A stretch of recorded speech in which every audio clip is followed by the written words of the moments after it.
सच्ची घटना सुनाऊं। राजस्थान से एक सेठ ने सुना कि हमारे मंदिर से संत जा रहे हैं जगन्नाथ जी।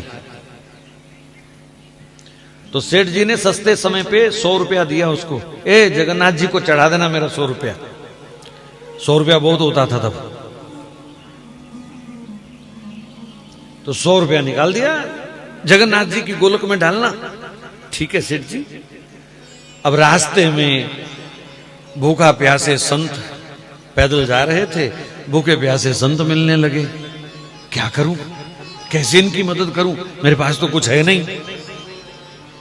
तो फिर सोचा चलो सेठ जी का 100 रुपया है, पाप तो मुझे ही लगेगा ना, लग जाए पाप, लेकिन कम से कम किसी का पेट तो भर जाएगा। मुझे जो दोष लगेगा, नरक मिलेगा, देखी जाएगी, पर किसी की भूख प्यास मुझसे नहीं देखी जा रही।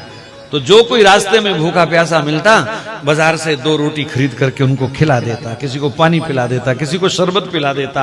जगन्नाथ पहुंचते पहुंचते 2 रुपए बचे उस 100 में से। और जगन्नाथ जी के आगे हाथ जोड़ करके वो खड़ा हुआ और रो करके कहा, प्रभु बेईमानी की है मैंने, सेठ जी ने 100 दिया था, मैं 2 ही ला पाया, बाकी मैंने खर्च दिए और 2 रुपए चढ़ा दिए।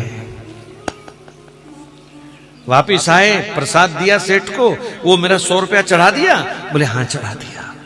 बड़ा खुश हुआ, जगन्नाथ जी को बड़ा याद किया, मैं तो नहीं आ पाया, पर आप कितने दयालु हैं, मेरा 100 रुपया आपने स्वीकार कर लिया। अब बड़े लोगों को आदत होती है ना बार बार 100 रुपया बोलने की। मेरा 100 रुपया आपने स्वीकार कर लिया। ऐसे वो जगन्नाथ जी का धन्यवाद करते करते सो गया। तो जगन्नाथ जी स्वप्न में आ गए।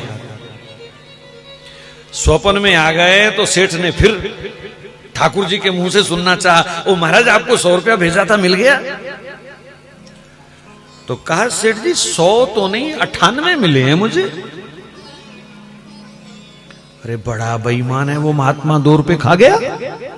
मेरे को तो कह रहा था मैं 100 रुपया चढ़ाया है। ये बेवकूफ आदमी, बेईमान आदमी, संत वेश में भी धोखा करता है। ठहर जाए, इसकी खबर लूंगा सुबह। सुबह उठते ही उसने नौकर भेजा और महात्मा को बुला लिया।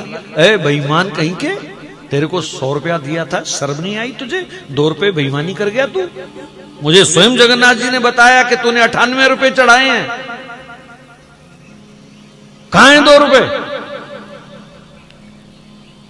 महाराज जब सेठ के मुंह से ये बात सुनी तो वो संत तो रोने लग गए। हे जगन्नाथ प्रभु, आज पता चला कि तुम क्या स्वीकार करते हो। जो 98 रुपए मैंने भूखे लोगों को खिलाए, आपने वो स्वीकार किए, और डायरेक्ट नगद जो मैंने 2 आपको चढ़ाए वो आपने स्वीकार नहीं किए। आज कौन चलेगा इस पद्धति पर? मैंने वृंदावन के बड़े बड़े मंदिरों में देखा। हमारे एक दिन मैं गया बिहारी जी के, एक सेठ अपने थैले से गड्डियां निकाल निकाल के डाल रहा था। मैंने कहा बहुत अच्छा, ठाकुर जी ने दिया, इसका पैसा कहीं भी चढ़ाए। लेकिन दुख तब लगता है जब हजारों हजारों गैया वृंदावन में भी कूड़ा करकट खाती हुई दिखाई देती हैं। तब लगता है कि वहां गोलक में गड्डियां डालने का फायदा है कि यहां गौओं को खिलाने से फायदा है। कौन सा बढ़िया पुण्य है, कौन सा बढ़िया दान है?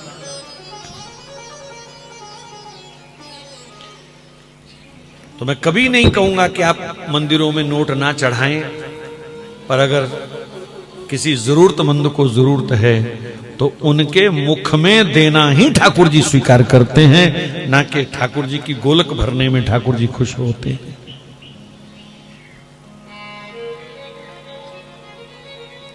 और वर्तमान समय में जरूरत है, जितने भी सरकारी नियंत्रण के मंदिर हैं, जिनका चढ़ावा सरकार खाती है, वहां फुट्टी कौड़ी मत चढ़ाया करो हिंदू।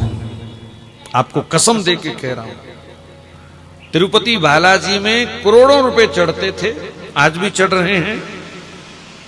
नई सरकार ने थोड़ा सा परिवर्तन किया है जरूर, लेकिन पिछली सरकारों का यह हाल रहा कि 100 में से केवल 8 रुपए मंदिर पर खर्च होते हैं और बाकी सारे के सारे पैसे मदरसे और चर्च पर खर्च होते हैं, जहां जिहादी तैयार होते हैं, हिंदू धर्म के दुश्मन तैयार होते हैं। ये हालत है। अभी 4-5 दिन पहले कर्नाटक के मंदिरों के चढ़ावे की आपने अगर रिपोर्ट पढ़ी हो, सुनी हो, टीवी पे आई है खबर, 450 करोड़ का चढ़ावा आया, जिसमें से 335 करोड़ केवल मदरसों को और चर्च को डोनेट किया गया।